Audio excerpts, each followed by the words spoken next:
तो अपने यहां भक्तमाल की चर्चा होने की बात है। देखो, भागवत आदि की कथा को तो सुनते हैं भगत लोग, जिसमें भगवान की कथा होती है उसको भगत सुनते हैं, अपने लोग सुनते हैं।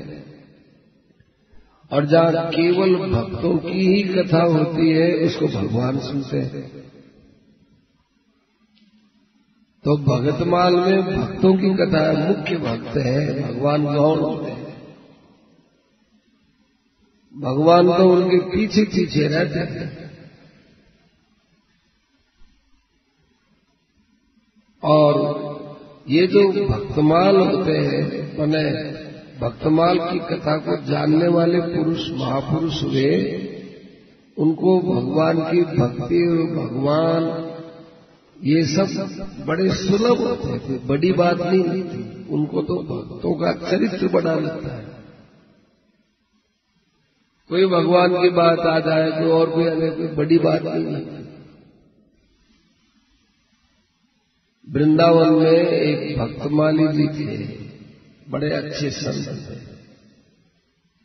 सेठ जी का शरीर शांत हुआ था तो उनको आकाश में विमान में बैठे हुए दर्शन हुए थे सेठ जी के। तब तक रेडियो में और में समाचार आया ही नहीं कि सेठ जी का शरीर शांत हो गया है, ऐसा आया नहीं था उस समय। और आया भी उनको पता ही नहीं। स्वयं स्वामी जी महाराज ने बताया था, वे जो भक्तमाली जी महाराज थे उनका नाम था जगन्नाथ दास जी। वो वृंदावन में रहते, गऊ रखते, बड़े अच्छे भक्तमाली महाराज जी। जब भी दर्शन करने जाते तो आइए महाराज जी, आइए आइए महाराज जी, हम आपको एक प्रसाद देते हैं। तो प्रसाद देते तो क्या प्रसाद देते? एक भक्त की कथा सुनाते। जब भी महाराज जी पधारते एक भक्त की कथा सुनाते कि हम आपको प्रसाद देते हैं। तो महाराज जी बहुत प्रेम से गदगद भाव से सुनते थे। फिर महाराज जी ने बताया, हम सब लोग महाराज जी के पास बैठे, सबसे बताया महाराज जी ने कि जिस दिन सेठ जी का शरीर शांत हुआ था उस दिन इनको विमान में बैठे हुए सेठ जी दिखाई दिए और इन्होंने अपने लोगों से पहले ही कह दिया कि जय दयाल जी गोविंदा चले गए। ये महाराज जी ने बात कही, उनके सामने कही, भक्तमाली जी महाराज के सामने, जगन्नाथ दास जी के सामने, और सब बैठे हुए थे। तो यूं जाते देखे और कह दिया पहले जय दयाल जी को इनका संसार में नहीं गए, चले गए, भगवत धाम में चले गए। कारण क्या? क्योंकि वो हरदम भक्तों के चरित्र में रहते, तो उनकी वृत्ति कुछ भक्तों में ऐसी लग गई कि भक्तों के बीच में होने वाली घटना का उनको ज्ञान हो जाता। जैसे भगवान की लीला में कोई प्रवेश करता है तो कई लीलाएं ऐसी होती हैं जो अपने आप मन में कभी हमने सुनी नहीं, हमारे मन में प्रकट हो जाती है। उससे भी विलक्षण भक्तों की लीला होती है।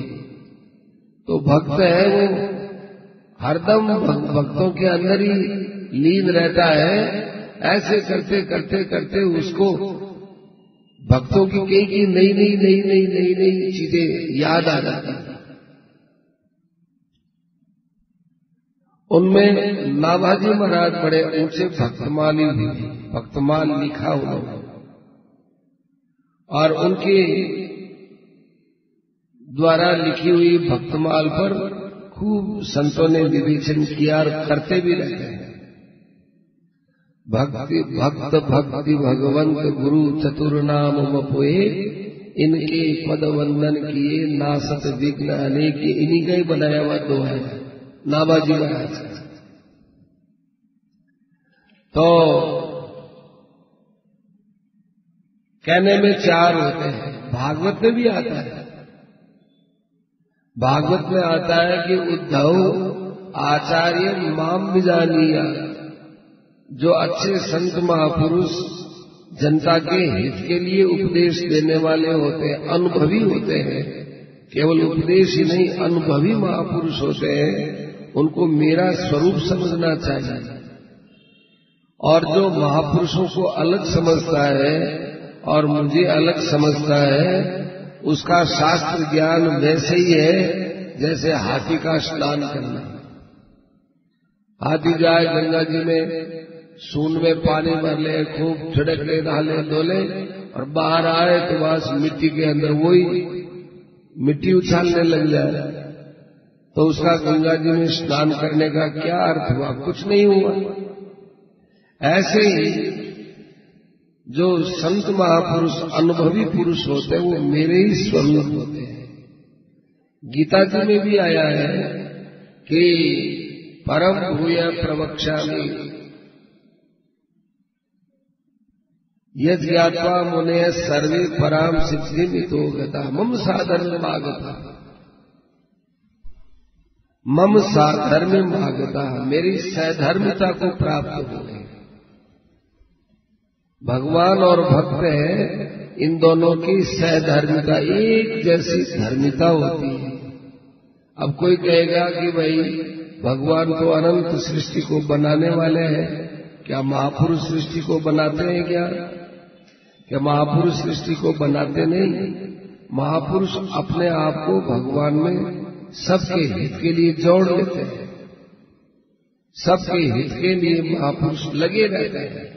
तो जो भगवान का भाव होता है, उस भाव शक्ति के साथ में संतों का भाव अलग नहीं रहता, एक हो जाता है। इसलिए अच्छे अच्छे महापुरुषों ने संतों की शरण ज्यादा स्वीकार की है भगवान की अपेक्षा से, कि भगवान तो न्यायकारी भी है, दयालु भी है, और भगवान कर्मों का फल भी देने वाले हैं। पर अच्छे महापुरुष होते हैं, संत होते हैं, वो केवल दयालु होते हैं, दयालु।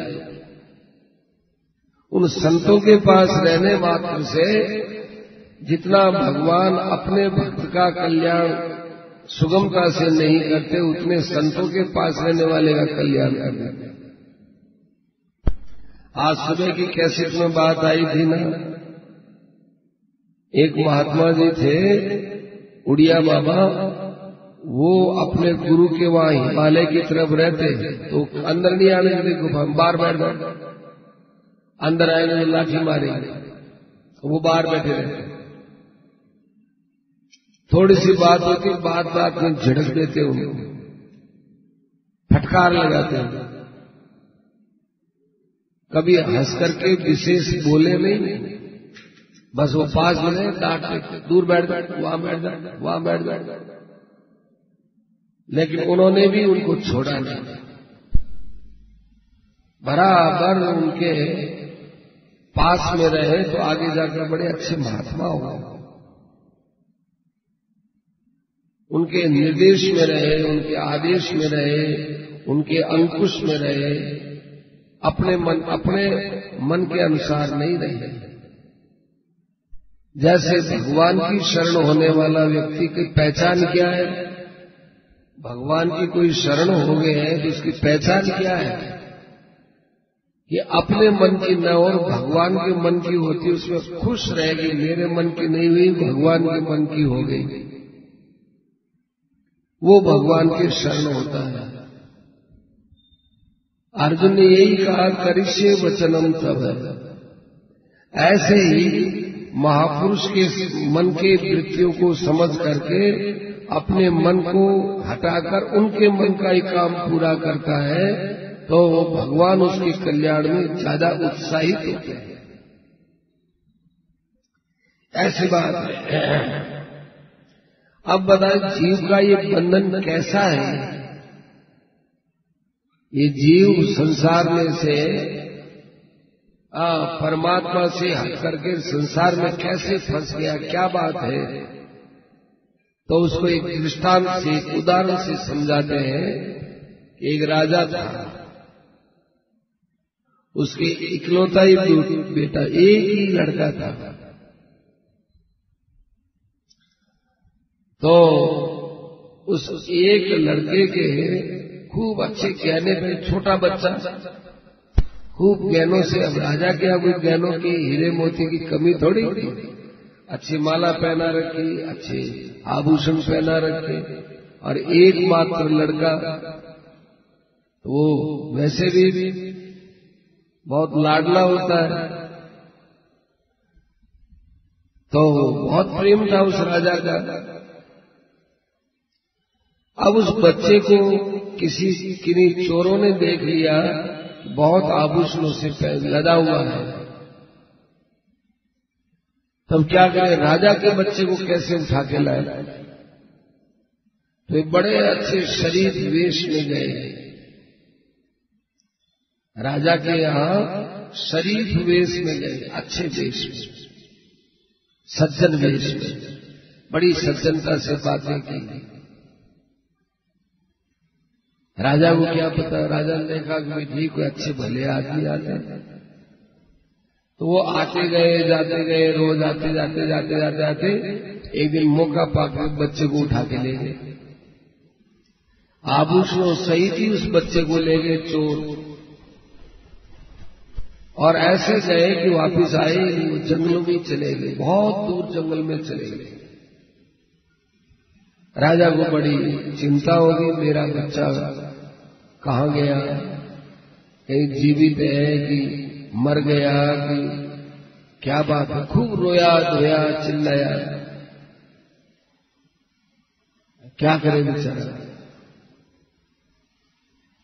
इधर वो जो बच्चा था थोड़ा थोड़ा बड़ा होने लगा, वो अपने माँ बाप को तो भूल गया और उन चोरों को ही माँ बाप समझने लग गया। उन्हीं के साथ एक में एक हो गया, उनके साथ उन्हीं को ही अपना माँ बाप समझने लगा। राजा ने खूब इधर उधर सिपाही भेजे और तलाश करने वालों को भेजा, देखा कहीं कुछ नहीं मिला, कोई बच्चे का सुराग नहीं मिला। कहाँ मिले, घनघोर जंगल में एकांत में रख रखा है, कहाँ किससे मिले। राजा रो गया, बड़ा परेशान। बहुत समय बीतने पर एक ज्योतिषी आया। ज्योतिषी आया और राजा ज्योतिषी को देख करके स्वागत करके रोने लगे। ज्योतिषी ने कहा कि महाराज रोते क्यों, कि क्या बताऊं, मेरे बच्चे को कौन ले गया, कहां चला गया, कुछ पता नहीं है, बड़ा दुखी हो गया। तो ज्योतिषी ने कहा कि ठीक है, लाओ पतड़ा लाओ। पतड़ा ला करके प्रश्न लगन बनाया उसने। प्रश्न लगन क्या होता है कि जिस समय उसने प्रश्न किया है उसके अनुसार ही कुंडली बना जाए। हमारी ज्योतिष विद्या इतनी विलक्षण थी, ऐसे ऐसे पंडित लोग थे कि आपकी जन्म पत्री नहीं बनी हुई है, लेकिन प्रश्न लगन से जन्म पत्री बना दे देगा, आपका इसी समय जन्म हुआ है। ये बात तो प्रश्न लगन बनाया। प्रश्न लगन बनाने के बाद राजा की पूरी कुंडली वगैरह बनाते सब फलादेश निकाल के कहा कि राजन तुम्हारा बेटा तो जीवित है, मरा तो नहीं। यहां तक पहुंच गया ज्योतिषी। अब का हमारा जीवित तो है, मरा नहीं है, परंतु है कहां? जब तक वो मुझे मिले नहीं तब तक तो मेरे लिए मरे हुए भी समान ही है। तो मरा हुआ है, मैं कहां से कैसे क्या उपाय? ज्योतिषी ने कहा ठीक है, आप चिंता मत करो, मैं इस प्रश्न लगन के अनुसार निर्णय करता हूं कि कौन सी दिशा में गया है। अब 4 दिशा में जिस दिशा में भी गया है 3 दिशा तो छूट गई ना। फिर कहा कि आप कुछ भी प्रयत्न करो, मैं जाकर के करता हूं, अब मेरे पर छोड़ो आप। राजा रानी दोनों ज्योतिषी के पैरों में गिर गए महाराज, बड़ा निहाल हो जाएगा, हम निहाल हो जाएंगे, राज्य निहाल हो जाएगा, हमारा बच्चा आ जाएगा, नहीं तो हमारे मरने के बाद राज्य कौन संभालेगा। ज्योतिषी ने कहा ठीक है, देखो आपके लगन में भी एक वो आ भी जाएगा, पर वो लाने से ही आएगा, वो मैं जाकर के लेके आता हूं, बड़ी कृपा है आप। अब वो दिशा के अनुसार गए, प्रश्न लगन में चलते चलते इस दिशा के इस कोण में होंगे, ऐसे करते करते पहुंच गए जहां चोरों की गुफा थी, वहां पहुंच गए पंडित जी, और जाकर के उस बच्चे से मिले। पंडित जी ने थोड़ी एकांत में बात की कि बेटा तू यहां रहना चाहता है कि अपने पिताजी के पास, कि मैं तो पिताजी के पास रहना चाहता हूं, यहां क्यों नहीं रहता, यहां इन लोगों का संग अच्छा नहीं लगा, पहले तो मुझे खूब अच्छा खिलाते पिलाते सब करते, लेकिन अब इन्होंने मेरे से मुंह छोड़ दिया, मैं तो पिताजी के साथ रहना चाहता हूं। तो ठीक है,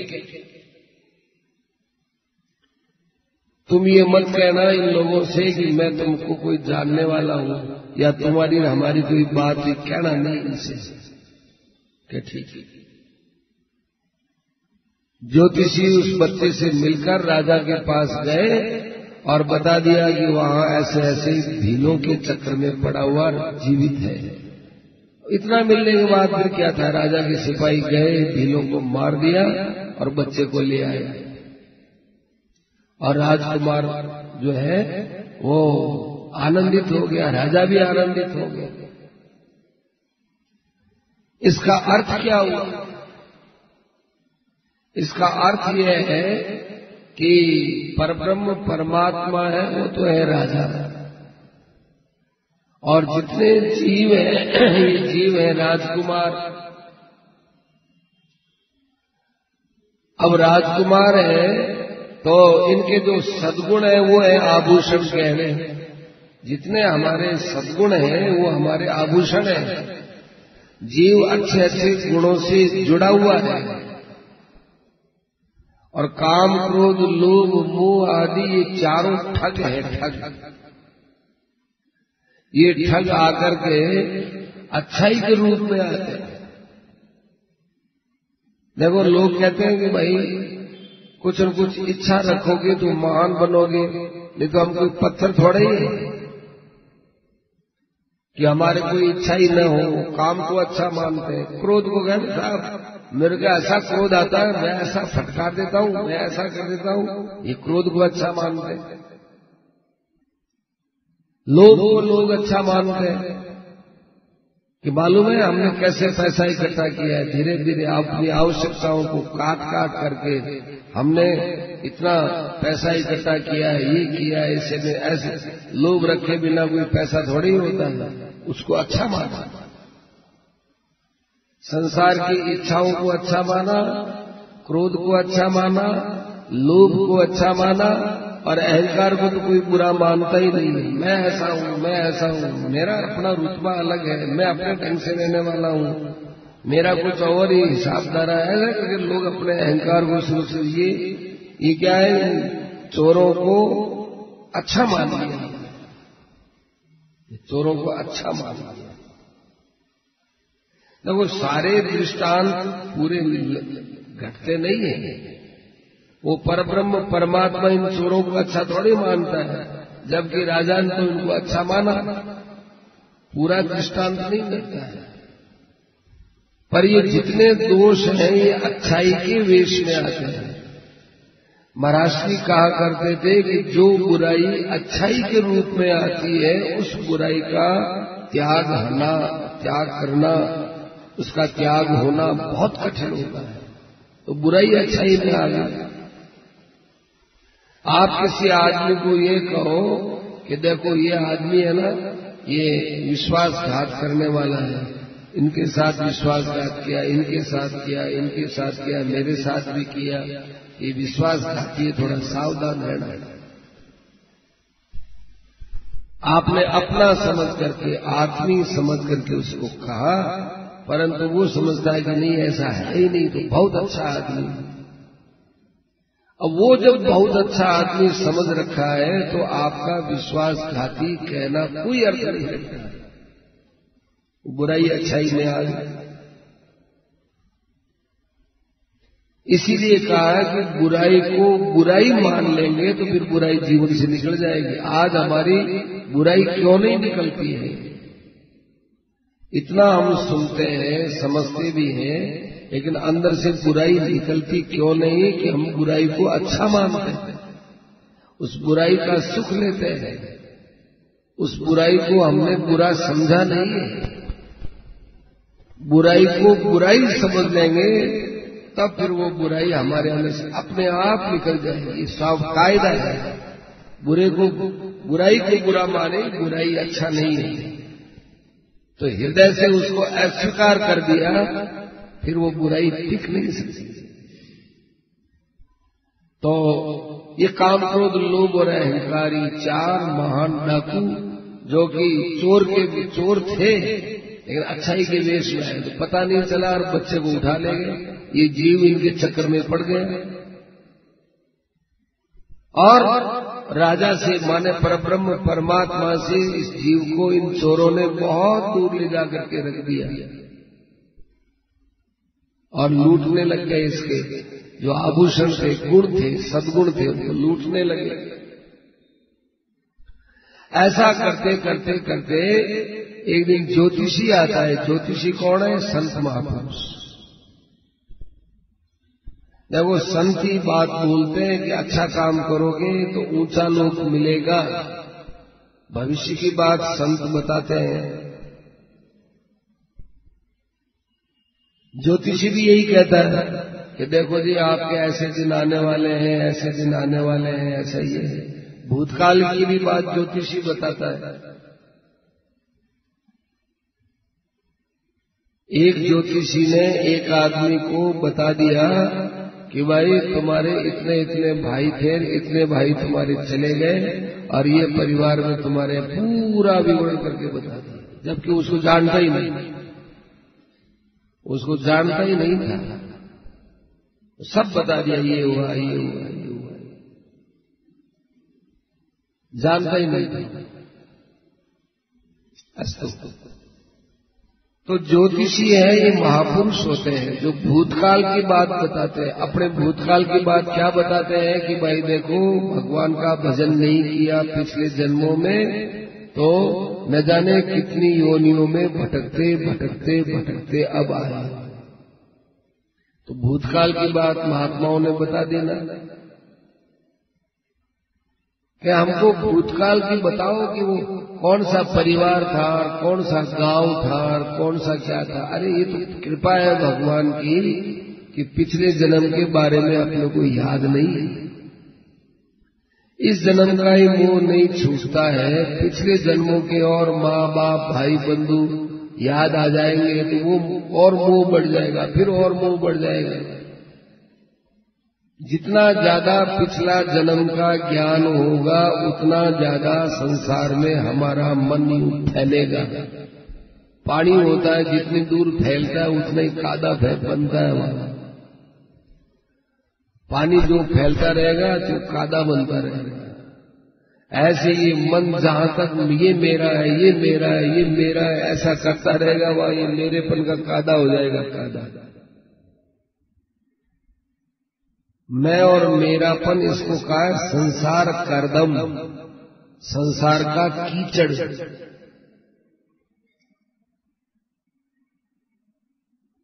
बच्चियों थोड़ा, संसार का कीचड़, कीचड़ बताया उसने। कीचड़ क्यों बताया कि कीचड़ के अंदर चिकनाहट होती है, कीचड़ होता है, वो दलदल में इसमें जाने के बाद आदमी पैर वगैरह उसमें फंस जाते हैं। तो जहां ममता की, जहां मेरापन किया, कीचड़ में फंस गया। इसलिए पिछले जन्मों की हम लोगों को याद नहीं है, भगवान की कृपा है। पर ये भी भगवान की कृपा है कि संत महापुरुष हमको ये बताते हैं तो विश्वास कैसे हो, हम पहले थे इसका विश्वास कैसे हो, संत बताता है। संत कहते हैं कि यदि पिछले जन्म में कल्याण हो गया होता तो ये जन्म क्यों मिलता। अच्छा, पिछला यदि हमारा जन्म नहीं था, पिछला यदि जन्म नहीं था तो फिर हमारे अलग अलग परिस्थितियां क्यों आती हैं। कभी सुखदायी परिस्थिति आती है, कभी दुखदायी परिस्थिति आती है, कभी जीवन में हंसने के दिन आते हैं, कभी रोने के दिन आते हैं। ऐसा क्यों? ये संत बताते हैं तब मालूम चलता है, तो रोते भी रहते हैं, हंसते भी रहते हैं, इधर ध्यान ही नहीं जाता। एक ही माँ बाप के बेटा है, लेकिन दोनों की परिस्थितियों में अंतर। एक स्वस्थ है, एक बीमार है, एक धनवान है, एक गरीब है, एक विद्वान है, एक अपठित है, पढ़ा लिखा है, एक मूर्ख है बेचारा। एक गांव में ही रहता है, केवल गाय भैंस चराता है, खेती करता है, और एक जयपुर में रहता है, बहुत बड़े पद पर है। देखा है ऐसा? देखा है, बहुत बड़े पद पर है, सरकारी पद पर है। और एक है तो गांव में ही रहता है, खेती करता है, अपना गाय भैंस चराता है, खेती करता है। और एक बहुत बड़ा, एक ही माँ बाप का, एक ही माँ बाप का। तो ये अंतर क्यों है कि पिछले जन्मों का फल है, कर्मों का फल है। तो जब कर्मों का फल है तो पहले हम थे ना, तभी तो कर्म किए थे और वो फल हमको मिलते हैं। इसका अर्थ हुआ कि पहले हम थे। तो ज्योतिषी ने क्या बताया? पिछला बता दिया और कह दिया कि अभी भी ये नहीं सुधरेंगे तो आगे हमको जन्म मिलेगा। ये आगे की बात बता दी। ज्योतिषी दो ही बात बताता है। इस प्रकार से संत महापुरुष होते हैं, ज्योतिषी हैं। और फिर जो है वो ज्योतिषी स्वयं जाकर जीव को माने उस राजकुमार को राजा से मिलाता है। ऐसे ही संसार के अंदर भटके हुए जीवात्माओं को संत महापुरुष भगवान की तरफ मोड़ते हैं कि भाई भगवान की तरफ चलो, भगवान की तरफ चलो, तो भगवान की तरफ चल जाते।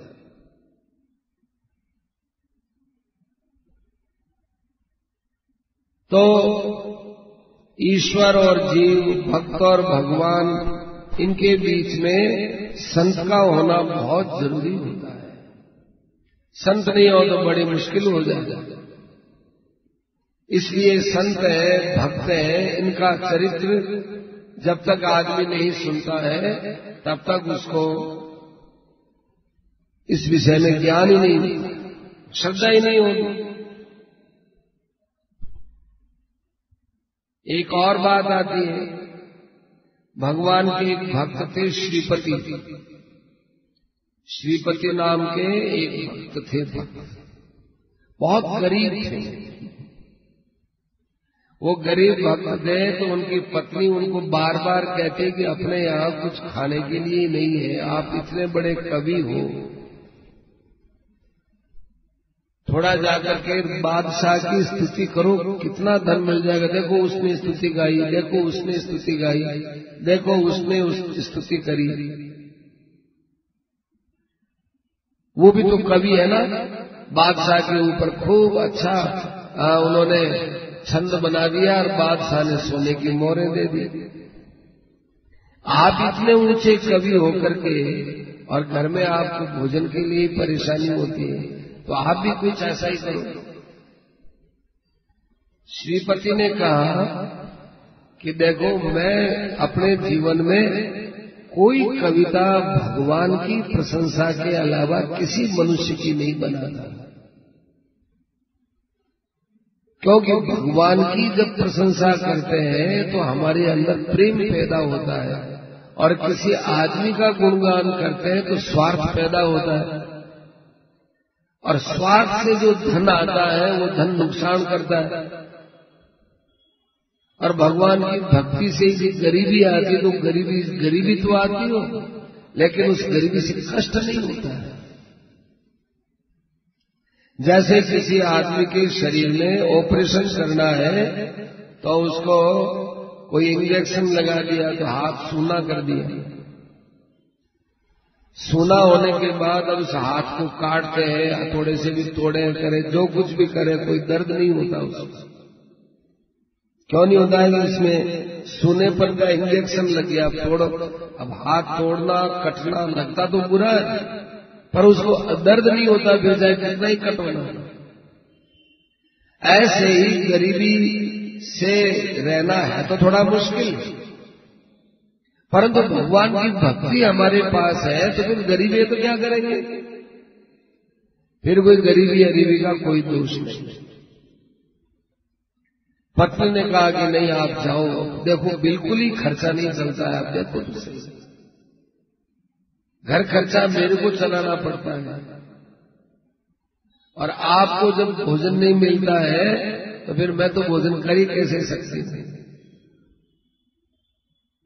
श्रीपति पंडित जी ने भी देखा, बात तो ये सही कहती है, पतिव्रता है।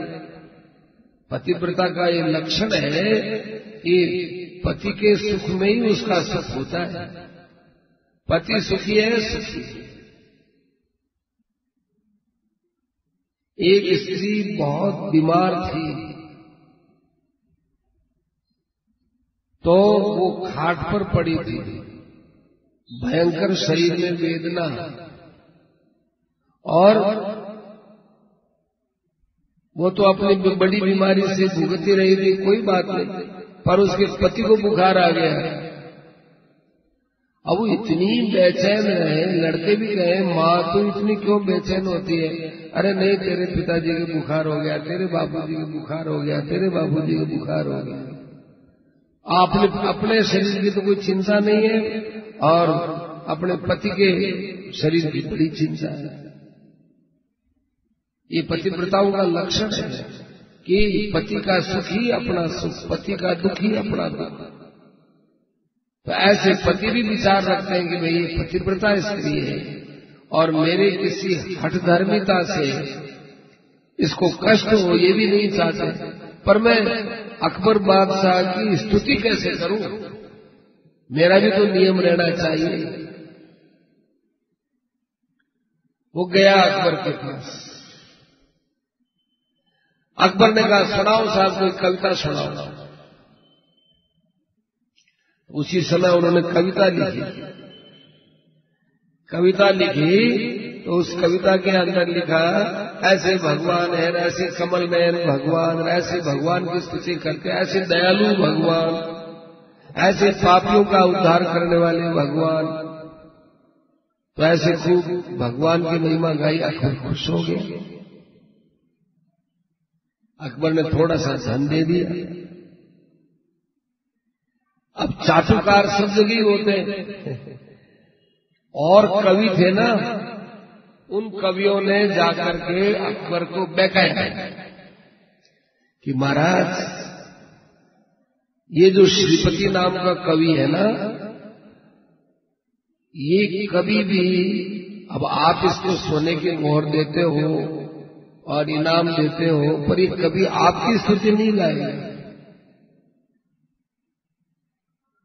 चाहे कुछ भी हो जाए, चाहे इसको आप कितना ही भय दिखा दो, चाहे कितना ही लोभ दिखा दो, आपकी स्तुति को कभी नहीं करेगा, भगवान की स्तुति गाएगा और ले जाता है आपसे। अकबर ने कहा बात तो सही है। तो बादशाह की प्रशंसा का एक पद भी कभी नहीं सुनाया, और दूसरे जितने कवि थे वो अकबर की महिमा गाते गाते जीभ घिस गई। इतना उन्होंने अकबर की महिमा गाई, इन्होंने नहीं गाई। तो अकबर को जब बार बार कहा, एक आदमी भी बार बार किसी बात को सुनता है तो उसके अंदर संस्कार पड़ते हैं। तो अकबर ने कहा बोलो क्या करें, अब क्या करूं इसका। तो कहा कि आप एक समस्या पूर्ति करो। समस्या पूर्ति, समस्या पूर्ति माने एक ऐसा अंत में छप्पे का कोई अंश दे दो जिसमें आपकी महिमा इसको करनी पड़ेगी।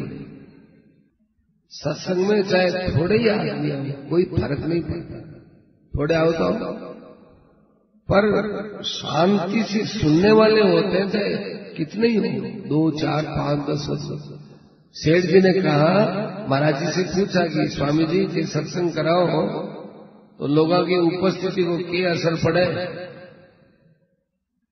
तो स्वामी जी महाराज के मन को बोलना है, चाहे 100 जना सुनो और चाहे 10 जना सुनो।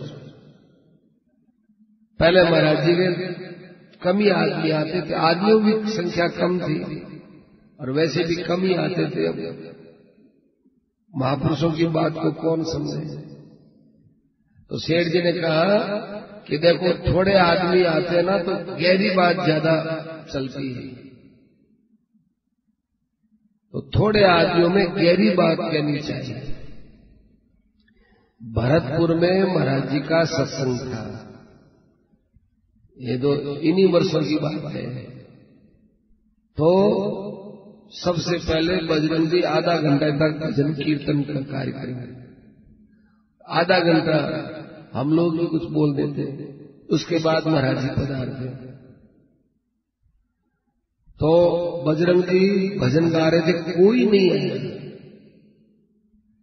उसके बाद मैं पहुंचा, कोई नहीं था, बजरंगी देर नहीं था, 2 जने। और स्वामी जी महाराज जब पहुंचे तो 2-3 आदमी रहेंगे, 2-3 आदमी, पंडाल खाली पड़ा। इससे दुगना तिगना पंडाल था भरतपुर में, भरत जी के मंदिर के सामने की बात, 2 या 3। तो मैं और बजरंगी दौर बजाने वाला महाराज जी के साथ के आदमी, बस इतने आए। और गांव के केवल 3 होंगे या 4, इतना मतलब 3-4 से ज्यादा नहीं, इतने आए। महाराज जी ने अपना वक्तव्य चालू किया, कहा कि कोई गहरी बात करो, गहरी बात। इस समय उपस्थिति बहुत कम है, इसलिए जितनी गहरी बात यहां अभी चल जाएगी उतनी ज्यादा नहीं है। तो और लोगों को देख के बोलना पड़ता है, तो गहरी बात नहीं चलती, कोई गहरी बात चल रही है। तो हमें याद है उस दिन इतनी गहरी गहरी बातें चली, 5-7 जने थे। अब 1 आया, फिर 2 आया, आधा घंटे के बाद फिर 1, 2, 4 आए, फिर करके जो महाराज जी का कार्यक्रम पूरा हुआ तो अब लोग आने लगे। लोगों ने कहा महाराज लोग अब आए। महाराज जी ने कहा मेरा समय तो पूरा हो गया, अभी लेट आए, मैं क्या करूं। फिर लोगों ने कहा कि हमें क्या पता कि आप समय पर आते हो, यहां तो सब लेट ही लेट आते हैं। हमने देखा कि इतने बजे का समय तो कम से कम 1-1.5 घंटा तो लेट होंगे। महाराज जी तो अपना पूरा कर दिए, 5-7 मिनट और ज्यादा बोल देंगे तो कम आदमियों में अच्छी बात, गहरी बात बहुत अच्छी चलती है। तो अब अकबर को सबने बहका दिया। अब अकबर ने कहा बोलो करना क्या है। तो कहा कि आप एक इनको पद का अंश दे दीजिए। क्या करिए आस अकबर की, बस इसके ऊपर कविता लिखो, करिए आस अकबर की। अब इसमें तो आपकी बड़ाई करनी पड़ेगी। करिए आस अकबर की, अकबर की आस करो। सारे कवि बड़े प्रसन्न हो रहे थे। सब कवियों ने अपनी अपनी कविता लिखी, तो वो भी वहां पर बैठे बैठे कविता लिख रहे थे। श्रीपति नाम के पंडित जी लिखते गए, लिखते गए, लिखते गए। राजा ने कहा अच्छा भाई सुनाओ, आप सुनाओ, आप सुनाओ, आप सुनाओ। सुनाई, सबने खूब बड़ी प्रशंसा की बादशाह के लिए। सबके अंत में भगवान के परम भक्त थे श्रीपति जी, उनका नंबर। अब आप भी बोलो पंडित जी। सब लोग पंडित जी की तरफ देखने लगे। अब आज तो इसको जरूरी प्रशंसा करनी पड़ेगी, हर हालत में प्रशंसा करनी पड़ेगी। सब लोग बड़े प्रसन्न हो रहे थे। श्रीपति जी ने अपनी कविता सुनाई। अब के सुलता फनियान समान है, अब के सुलता फनियान समान है, बादत बाग अटब्बर की। तज एक ही दूसरे को जू बधे कट जीव करे बई लब्बर की। कि हे सुल्तान, जितने जीव हैं सब बराबर के हैं, तुम भी सब जीवों के बराबर हो, अपने को समझ क्या रखे हो, तुम जीवों से अलग नहीं हो। अब के सुलता फनियान समान है, बादत बाग अटब्बर की। तजी एक ही दूसरे को जो बजे कभी जीव गरे बई लब्बर की। जो एक दूसरे की निंदा प्रशंसा में लगा रहता है, उसको लबालब जीव लपर छपर करती है, ऐसे आदमी की जीव कटी हुई के समान है। शरणागत श्रीपति राम की नहीं त्रास है काहू जब्बर की। लेकिन ये श्रीपति नाम का जो कवि है, ये तो भगवान राम के शरणागत है। शरणागत श्रीपति रामई को नहीं त्रास है काहू जब्बर की। कोई कितना ही बड़ा जबरदस्त आ जाए, कोई कितना ही बड़ा बलि आ जाए, इसको किसी का डर नहीं है। क्यों? राम जी के शरणागत। शरणागत श्रीपति रामई की नहीं त्रास है का हुई जब्बर की। जिनको हर की परकीति नहीं सो करिए आशा कब्बर की। जिनको भगवान के ऊपर विश्वास नहीं, वो आज अकबर के ऊपर विश्वास करो। अकबर ने ये कथा ये सुने, जितने लोग थे सब चुप चुप, और जितने कवि जो द्वेष रखने वाले हैं सब चुप चुप, एकदम सन्नाटा छा गया। सबके चेहरे फीके पड़ गए।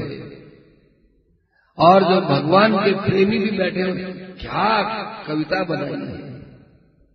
अकबर बादशाह ने कहा, श्रीपति जी, आज तक मैंने जितना इनाम दूसरों को नहीं दिया, उससे कितना ही गुना ज्यादा आज आपको इनाम देता हूं। आपने अपनी निष्ठा नहीं छोड़ी। शरणागत श्रीपति रामई की नहीं त्रास है का हुई जब्बर की। जिनको हर की प्रतीति नहीं, जिनको भगवान पर विश्वास नहीं, वो करिए आशा कब्बर की। खूब इनाम दिया। और वो इनाम लेकर के अपने पत्नी के पास आए। पत्नी ने कहा, बढ़िया अच्छा रहा ना, अकबर की आपने प्रशंसा की तो देखो कितना धन मिला। उसने कहा, अरे अकबर की नहीं की मैंने, जिनको हर की प्रतीति नहीं, भगवान पर विश्वास नहीं, वो जाऊं अकबर। ऐसे तो भक्ति भक्त भगवंत गुरु चतुर नाम वपु एक, जिनके पद वंदन किए नासत विघ्न अनेक। और भी आगे कई प्रकार के दृष्टांत आते हैं। तो भक्तमाल में भक्तों की कथा आपको विशेषता से सुनने को मिलेगी। गोविंद जय जय गोपाल जय जय